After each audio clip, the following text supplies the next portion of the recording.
Olá, estamos aqui para mais um vídeo do nosso Fiagro EGAF11 ou EGA-F11. Eu sou o Bruno Lund, diretor da Ecogestão de Ativos, e aqui comigo está Antônio da Luz, economista-chefe da Ecogestão de Ativos. E estamos aqui hoje para falar do nosso relatório de junho. Estamos aqui no meio do mês de julho, gravando aqui sobre o relatório de junho, e vamos começar falando aí sobre os acontecimentos de junho, que foram bastante interessantes.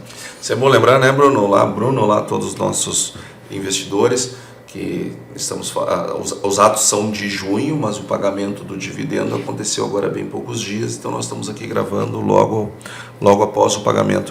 E falando em pagamento de dividendos, o mês de junho é um mês nevrálgico para todos os fiagros de uma maneira geral, porque atendendo o calendário agrícola, nós temos um vencimento mais concentrado no mês de junho. E havia toda aquela celeuma da crise no agro, quebra no agro, o pessoal não vai pagar, etc., o risco lá em cima, pessoal, muitos influencers aí no YouTube falando coisas que não fazem muito sentido, e nós tentando aqui trazer um outro ponto de vista, mas eu acho que agora é hora de falar com o gestor, falar com o Bruno, e perguntar para ele, Bruno, no EGAF11, como é que foram os pagamentos do mês de junho? Perfeito, né? Só deixando claro que o que a gente está falando aqui é dos ativos da carteira do fundo, e não do rendimento em si. Depois eu vou falar sobre rendimento, mas os ativos da carteira do fundo, o mês de junho é um mês muito importante. Isso, teve inadimplência ou não teve inadimplência? Não teve inadimplência, ou seja, 100% de adimplência está no nosso Fiagro, como era esperado, como esperávamos, como os nossos monitoramentos detectavam, 100% de adimplência. Então, dos 32 ativos eu tive 21 CRAs que pagaram agora aqui no mês de junho. Então, 21 ativos em geral, porque teve fundo também que pagou agora aqui no mês de junho. Isso representa 6% do PL, o valor que foi pago. Foi 18,73 milhões de reais. Ou, se você colocar em valor por cota, 5,65 reais por cota de pagamento de juros e pagamentos desses CRAs. Então, assim, os nossos ativos, em sua grande maioria, que tinham data programada para pagar, pagaram, teve 100% de pagamento, falei grande maioria, não é grande maioria, 100% de pagamento, o orçado vis-a-vis o realizado foi 100% atingido, como era de se esperar, como os nossos monitoramentos detectavam. Como você já vinha dando call também nos vídeos anteriores, essa era a expectativa realizada. Exatamente, essa era a expectativa, foi realizada, de acordo aqui com o nosso monitoramento e os nossos calls anteriores. Então, eu queria começar o vídeo já falando sobre isso, até porque estamos num ano de agro em que foi-se falar de centro-oeste, crise no centro-oeste, foi-se falar de crise no agro, depois veio enchente ali no Rio Grande do Sul, excesso de chuvas ali no Rio Grande do Sul, onerando o agro, e deixando as pessoas incomodadas ali com o agronegócio. E mesmo diante de tudo isso, que pra gente, a gente que vive agro a longa data sabe que é a normalidade, por ser uma indústria de céu aberto, excessos de chuvas aqui, quebras a colar por conta de estiagem, por ser a normalidade, a gente veio, obviamente, trazendo esses calls aqui para você, e é com satisfação que a gente traz para vocês que 100% dos nossos ativos pagaram integralmente. Que bacana, Bruno. Então era bem como a gente vinha imaginando. Agora, e é importante deixar claro também para o nosso investidor que virou o ano safra. Agora nós já estamos no ano safra 25, nós já estamos olhando para a safra 25, que deve ser uma safra recorde, mas falaremos isso mais para frente. Bruno, rendimentos, Bruno, como é que foi os pagamentos que foram pagos em julho agora, mas que foram construídos no mês de junho? Não, perfeito, como o nosso fundo está tendo o orçado e o realizado em linha, ou seja, 100% do orçado está de fato se realizando, 100% de adimplência, os nossos rendimentos não podiam ser diferentes. Nós pagamos esse mês R$ 1,08, o que equivale a CDI mais 4, então no nosso objetivo, e aí você me fala, Bruno, mas você ganhou R$ 5,65, por que você pagou só R$ 1,08 e o restante? O restante, o que acontece? Todo esse caixa que chegou, né, ele é mais do que suficiente para eu conseguir pagar os rendimentos mensais para vocês, né, até o fim do ano, que é quando em dezembro, né, eu tenho, né, a segunda grande rodada, né, de pagamento, tá, de juros, né, e amortizações aqui, né, nos ativos que a gente tem dentro do fundo. Eu tenho duas grandes datas de pagamento, né, só para deixar claro para vocês, junho e dezembro. Né, então junho e dezembro são meses bastante importantes aqui para a gente, né, monitorar, né, e entender o que vai acontecer com esses ativos. Tá? Então junho agora foi o primeiro ciclo, dezembro será o segundo ciclo. Só que entre junho e dezembro, como eu recebo modicamente, né, dos ativos que estão na carteira, eu preciso guardar caixa. Tá? Então, desses 18 milhões de reais que eu recebi, né, um pedaço eu posso usar sim para comprar ativos e já estou com um ativo programado. Na verdade, já comprei esse ativo, porque eu estou em julho, eu sei que eu já comprei esse ativo. Né? No dia útil seguinte, tá, ao fechamento do mês, né, eu já usei esse caixa, né, para comprar um ativo que já estava no nosso pipeline e a gente trouxe isso para dentro. Eu usei 8 milhões de reais, né, do caixa para fazer isso. E a parcela remanescente, né, pelas nossas contas, a gente faz a conta de ALM, né, ou seja, do ativo menos do passivo, o que a gente precisa para conseguir continuar pagando a vocês o objetivo do CDI mais 4, que é a nossa meta. Tá? A gente precisa segurar um pouco de caixa para que todo mês a gente consiga, né, pagar esses rendimentos, né, meta, né, para você, né, na nossa meta de CDI mais 4. Mas Bruno, deixa eu só trazer aqui um ponto. Olha só o que você está dizendo. Nós temos um FIAGRO que ele paga mensalmente, ou seja, quem faz o investimento nesse papel, ele objetiva ter isso como uma espécie de salário, todo mês caindo na conta.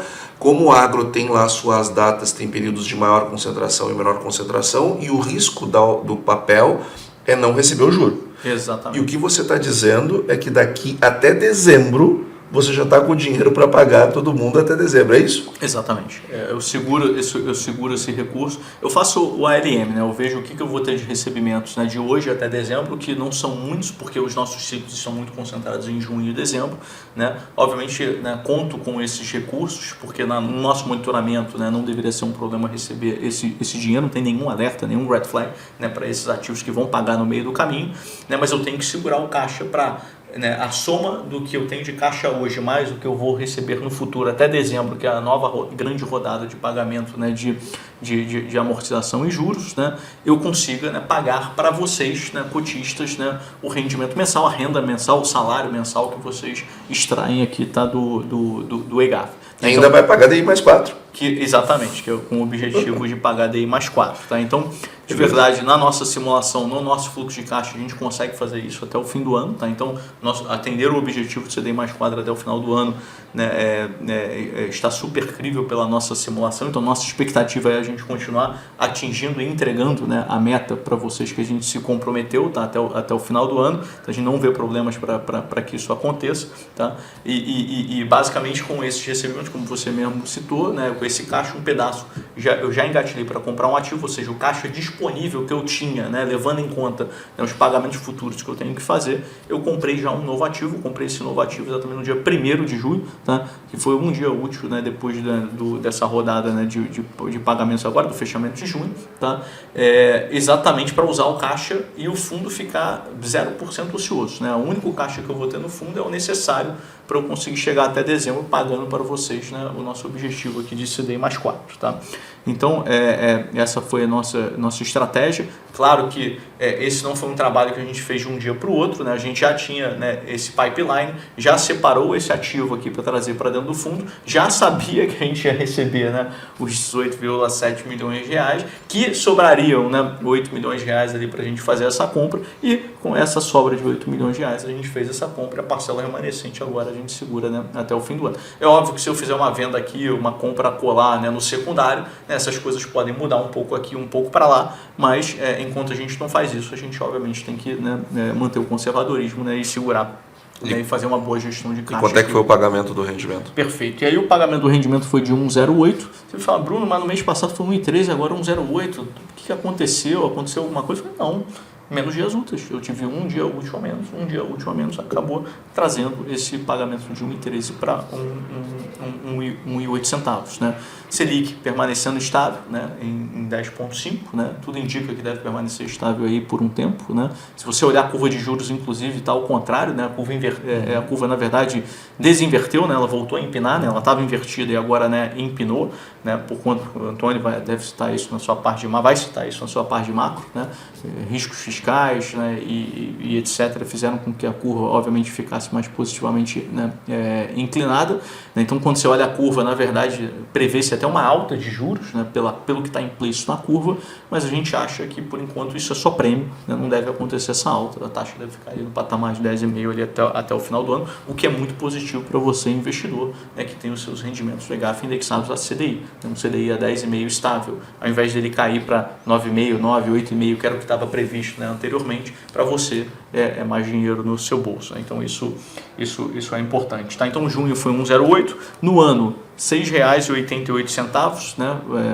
Conseguindo manter aí o CDI mais 4 como objetivo, tá?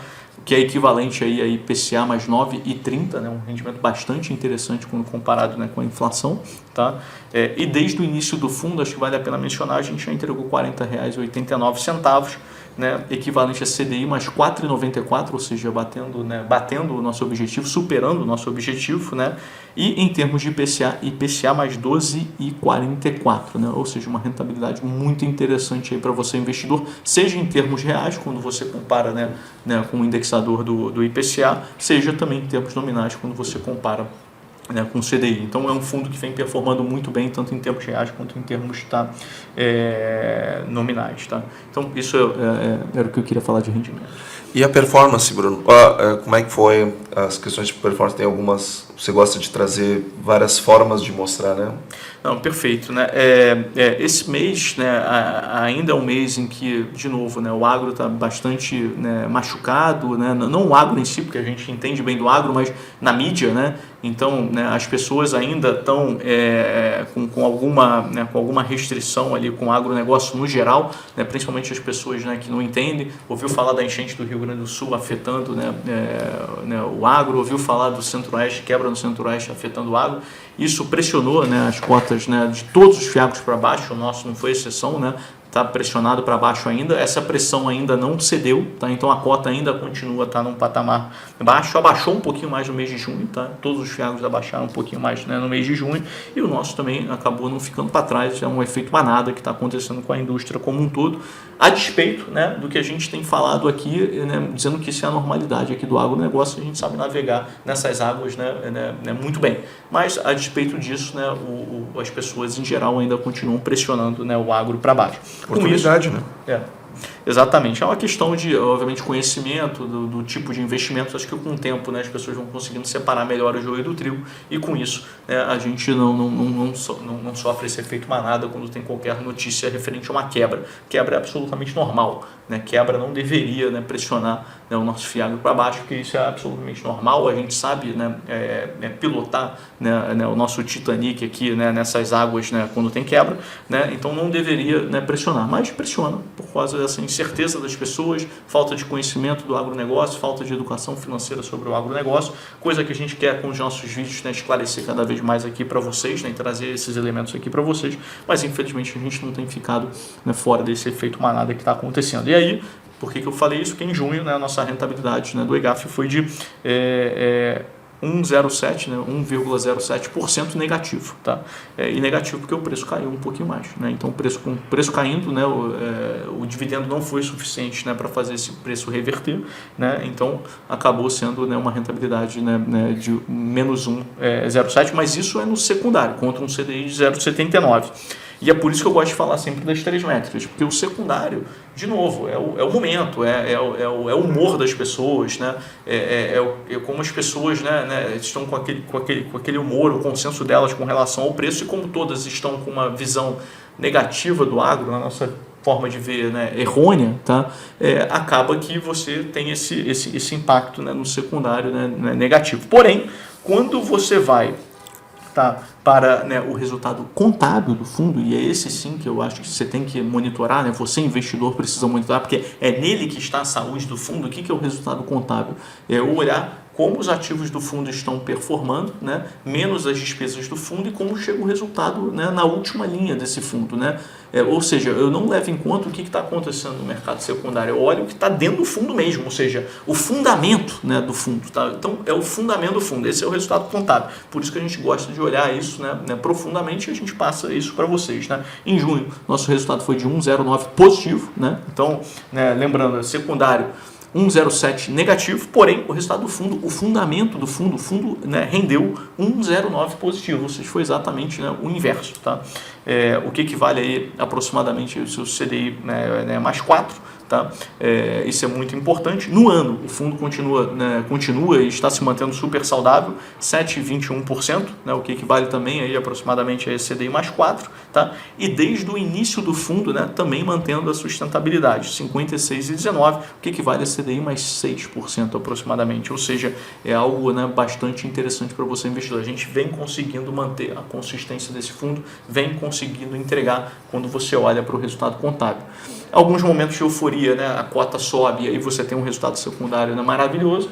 Em alguns momentos em que o agro está muito batido, a cota cai e aí você tem um resultado no secundário, né, não tão auspicioso assim. Porém, quando você olha o contábil, que é o fundamento do fundo, o fundo vai muito bem, obrigado. Tá? E aí, né, uma outra forma de olhar esse contábil é olhar o resultado por cota, né, para você identificar o que você pagou, o que foi pago de rendimento, vis-a-vis o que o fundo deu de resultado mesmo por cota. Né? O fundo precisa gerar resultado para pagar dividendo, senão ele não paga dividendo. Né? Em junho, nosso resultado foi de 1,07, né, por cota, tá? Pagamos 1,08, ou seja, né, eu tinha de resultado retido 37 centavos, né, por cota, fui para 36 centavos para cota, usei 1 centavo, né, desse meu resultado retido para pagar vocês investidores, né, e pelas nossas contas isso é super tranquilo, a gente vai conseguir, pela nossa simulação, continuar pagando o nosso objetivo para você até o fim do ano, né, então usando se necessário, esse resultado retido. Meses muito bons que a gente consegue operar, a gente aumenta esse resultado retido. Então, a gente fica nessa ginástica. Incremento de resultado retido, decréscimo de resultado retido, né, de forma a conseguir trazer para você, né, essa rentabilidade que a gente vem entregando até então, né, que é a nossa meta aí de CDI mais 4. Tá? Então, essa é a outra forma de você olhar o resultado por cota. Quando você olha no ano, 6,84 de resultado contra 6,88 distribuídos, ou seja, é um fundo que vem performando muito bem, não teve nenhum percalço, né, ao longo desse ano, ao longo da sua história, desde o início do fundo não teve nenhum percalço, independente do que está acontecendo com o agronegócio. Isso é importante. Então, é bem importante você discriminar o que é o secundário do que é o contábil. Né? E é no contábil que você vai ver, de fato, o fundamento do fundo. Né? O secundário, ele é algo que pode estar comprometido aí pelo efeito manada, como está. Né? E é isso que a gente queria, né, mostrar aqui para vocês, né, quando a gente compara esses resultados. Uma indústria nova, o pessoal está recém aprendendo a entender o agronegócio. Agora, esse é um setor que cresce a taxas bem superiores à taxa média brasileira e não é por acaso. Agora, um país do tamanho do nosso sempre vai ter um problema aqui, outro acolá, né, Bruno?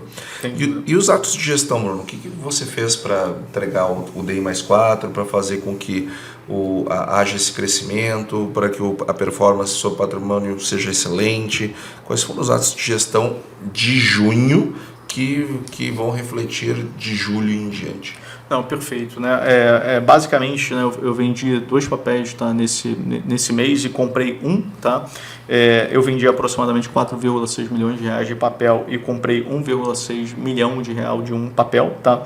Troquei papéis que pagavam aproximadamente CDI mais... Um pagava CDI mais 5, o outro pagava CDI mais 5,3 por um papel que paga CDI mais 6. Tá? É um papel nosso, de nossa originação, que a gente, né, tem muito conforto, chama Primo Tedesco. Esse é o papel que acabou entrando aqui no fundo. Tá? E vendemos, né, do fundo, né, o papel que é o Toagro, que era uma das nossas maiores exposições, então estamos reduzindo a concentração de Toagro no fundo. Tá? E vendemos também um outro papel que é o Agrofito Revendas. Esse era pequenininho no fundo, eu acabei tendo uma oportunidade de vender ele, né? Acabei tendo que vender integral, porque senão não ia conseguir aproveitar essa oportunidade. Então, Agrofito Revendas, né, é um papel que a gente acabou vendendo a sua integralidade. Né? Foram basicamente 4 milhões de reais aí de Agrofito Revendas e 600 mil reais ali de Toagro. Tá? Com isso, né, o nosso fundo está menos concentrado, né, nessa revenda Neto-Agro, não que a gente desgoste dela, mas com uma boa prática de gestão é bom você estar desconcentrado, né, nos ativos. A gente acha ela muito boa, por isso que a gente só vendeu ela parcialmente, tá? Ela é a nossa quarta maior exposição, tá, no fundo hoje, tá? E Agrofito Revendas, a gente teve, para aproveitar essa oportunidade, a gente acabou saindo. Porém, trocamos isso por um papel que entrega na CDI mais 6, tá? E já estamos engatilhados, né, com esse caixa remanescente, mais com os pagamentos de juros que vão ter, né, para compra de um novo papel que a gente vai, né, que a gente já adquiriu, inclusive, estou falando em julho, então já sei isso, né, mas adquirimos no primeiro dia útil, tá, de julho, tá, que a gente fala um pouco mais no vídeo seguinte, tá? Então, todo esse caixa, né, que a gente, né, recebeu, a gente utilizou ele muito rápido, né? Coisa de um dia útil, a gente acabou utilizando ele muito rápido, deixando o fundo 100%, né, tomado, né, ou seja, com zero de ociosidade, tá? Então isso é muito importante. Então essas foram as principais ações de gestão, né? Com isso, né, o fundo continua, né, basicamente ali com seus 30 papéis, né? Eu estou presente em 14 estados, ou seja, eu tenho bastante diversidade, né, por estados. Tenho mais de 13 culturas, né, atendidas, né, pelos tomadores, né, dos meus ativos, né, no fundo, tá? Em termos de região, né, minha maior concentração está em Goiás, depois Minas Gerais e São Paulo, né? E aí depois disso, né, eu tenho concentrações em outros estados, ou seja, 14 estados no total, mas são concentrações inferiores a 10%, ou seja, bastante desconcentração também em termos, né, de região, o que é importante, porque quando vem uma estiagem, quando vem uma quebra, ela impacta, né, uma região aqui, uma região ali. O Brasil é continental, então se você tiver diversificação, impacta numas, outras não sofrem, e vida que segue, tá? Então isso é importante, né? Como já mencionei para vocês também da parte de gestão, recebemos ali, né, basicamente ali seus 18,7 milhões de reais ali de juros, né, desses papéis, tá? E usamos o caixa, né, da forma como a gente identificou aqui na gestão, né? Realizado e orçado, né, em linha com o que a gente tinha estimado, né? O fundo fecha aí o mês, está com 309 milhões de reais de PL, tá? Ele só não está 100% alocado porque um pedaço da alocação foi feita no primeiro dia útil do mês de julho, mas assim que eu virar o mês e cruzar o primeiro dia útil do mês de julho, ele estará 100% alocado. Eu fechei 93% alocado por conta desse fenômeno que eu falei para vocês. Ineficiência zero na carteira. Ineficiência zero na carteira. Foi um dia útil ali de diferença, tá? Então, né, eu fechei o mês de junho com 22 milhões de reais de caixa, mas com uso para o caixa que eu posso usar, que é aquele caixa que eu não preciso reservar para pagar, né, os rendimentos para vocês, tá? Eu vou usar ele integralmente no primeiro dia útil, tá, do mês de julho, como eu mencionei para vocês, tá? Então, né, fundo integralmente alocado, gestão, né, sendo feita, né, e sem ruídos aqui, né, em nenhuma das nossas exposições. Nosso monitoramento não aponta nenhum alerta, tá, em nenhuma das nossas revendas, né? A gente, né, sabe, né, que esse ano está sendo um ano aí um pouco mais desafiador para o agronegócio. A gente já viu anos muito mais difíceis do que esse no passado, né? Mas esse está sendo um pouco mais desafiador do que a média dos 2-3 anos anteriores, tá?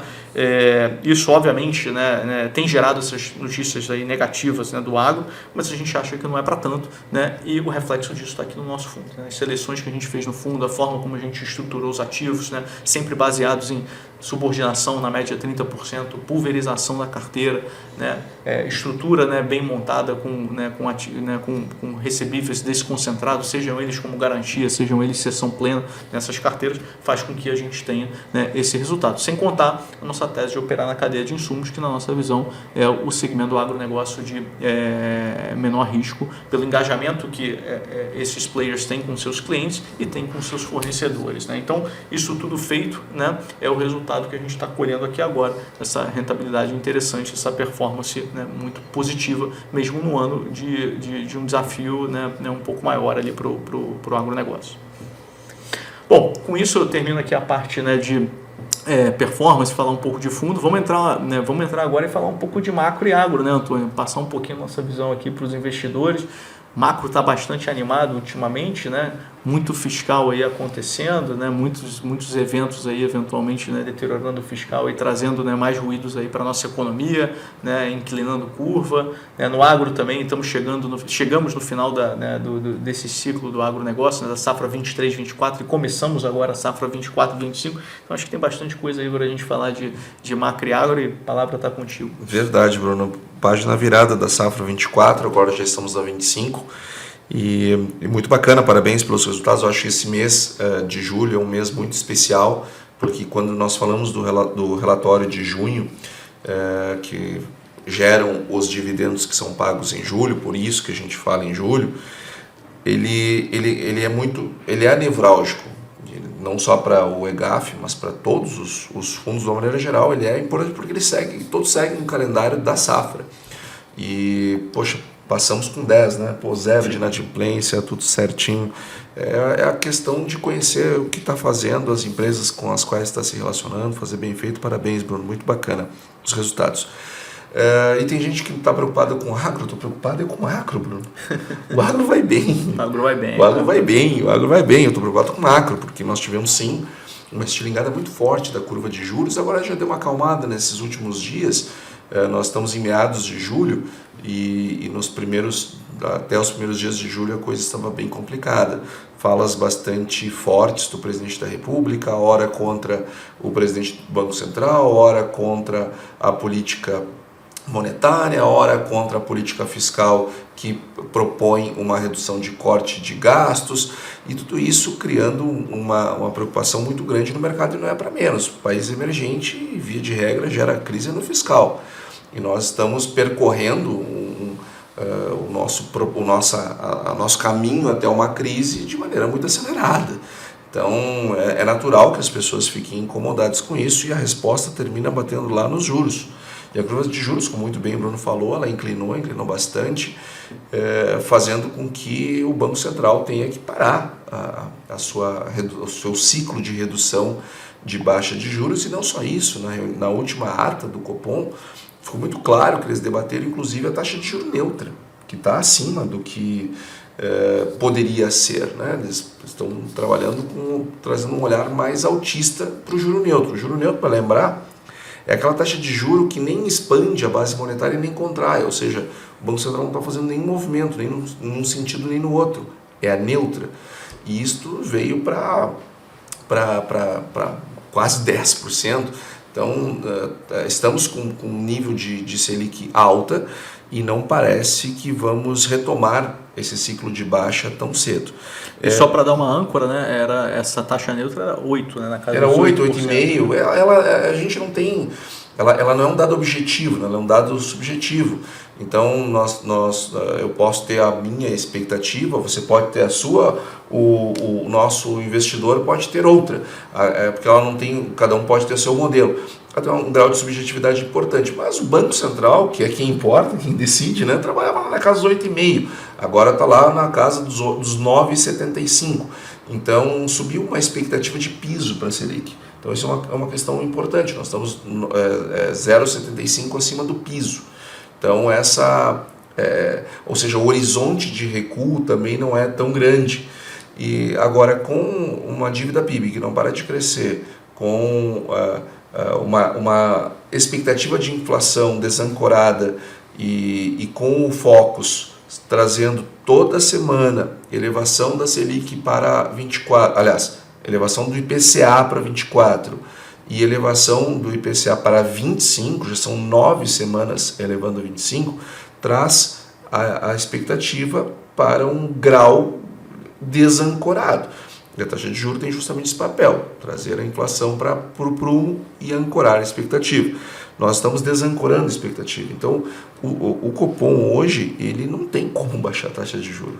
Então, tão cedo, na próxima reunião, dificilmente o Copom vai ter possibilidade de reduzir os juros. Até porque o dado da inflação, que saiu agora recentemente, o último dado divulgado, referente a junho, ele veio um pouquinho abaixo das expectativas, o que é uma ótima notícia, mas em 12 meses nós estamos com 4,23.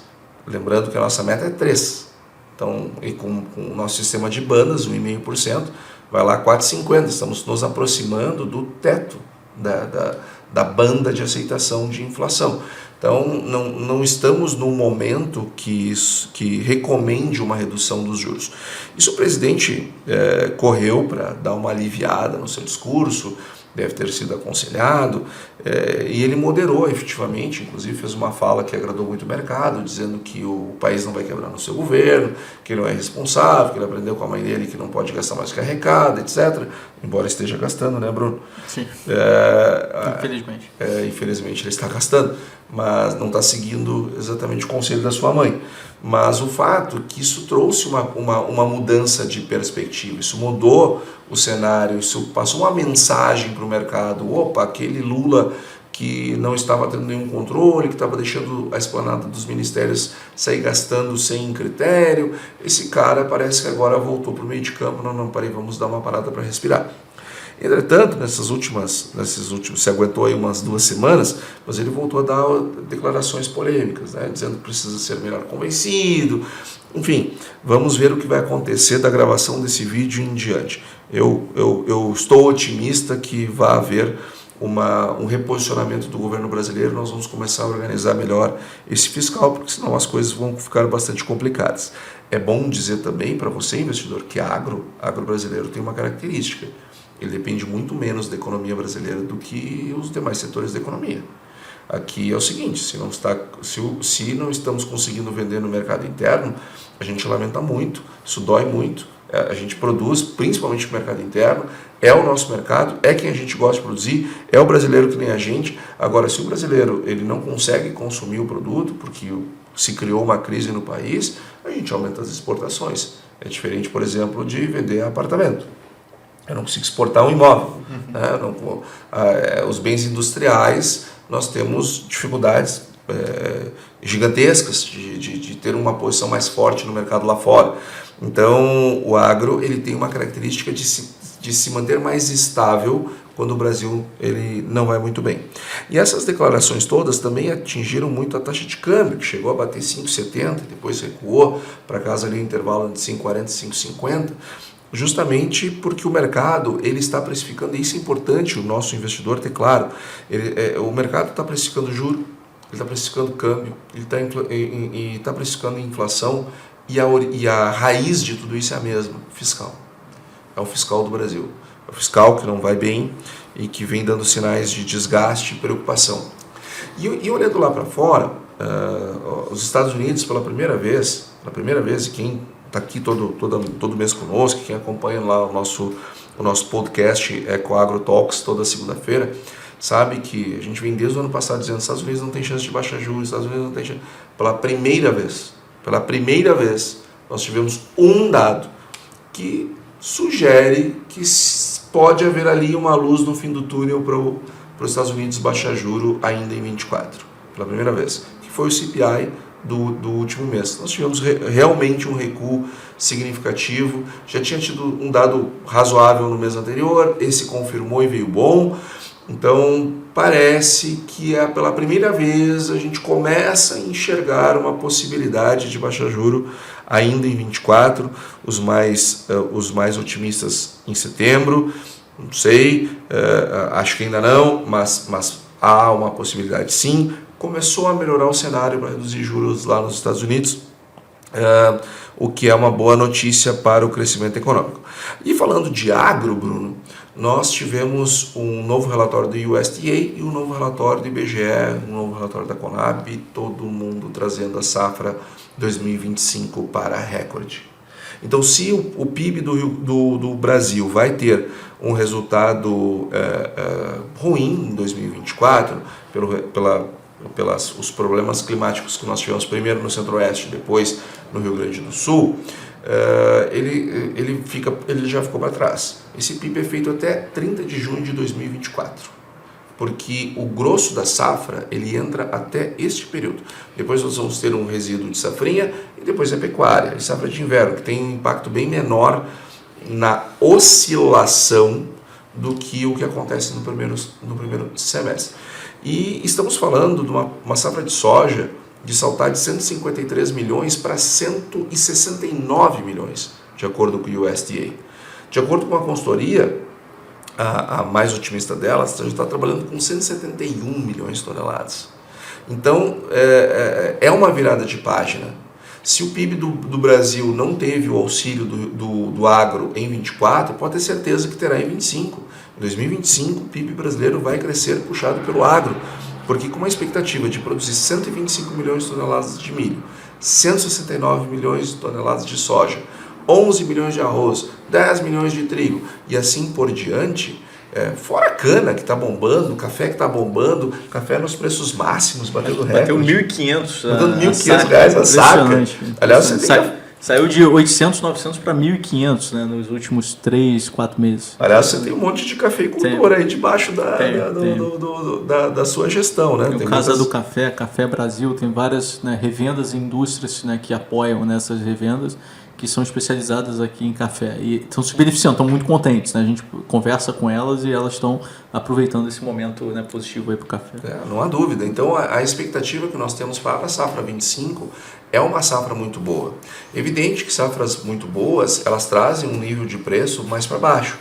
Então eu já quero aqui dizer com muita antecedência que os níveis de preços em 2025 eles tendem a ser mais baixos. Esta é uma má notícia, mas a boa notícia é que os custos de produção da safra 25 estão bem menores do que a safra 24 e muito menores que a safra 23. Então o que acontece? Os custos de produção nessas alturas do campeonato é certo que serão mais baixos, Bruno, do que 24, porque boa parte deles estão consolidados, estão feitos.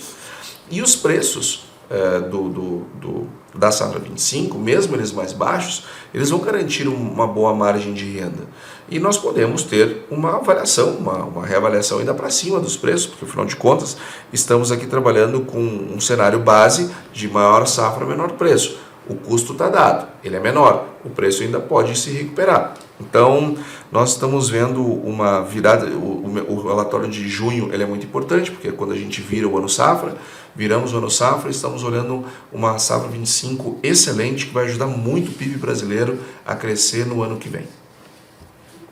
Maravilha, Antônio. Belíssimas considerações aí sobre macro e agro. Acho que agro é uma grande alegria, né? Tudo isso que a gente traz de informação, tudo indica que ano que vem será maravilhoso nessa safra 24, 25, contribuindo aí para o PIB positivo aí do país.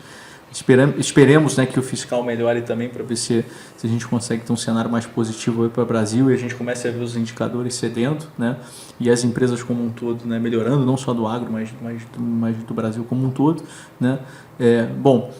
Com isso acho que são notícias aí interessantes para manter vocês investidores atualizados. Espero que vocês tenham gostado desse vídeo, né, e até o nosso próximo encontro. Muito obrigado.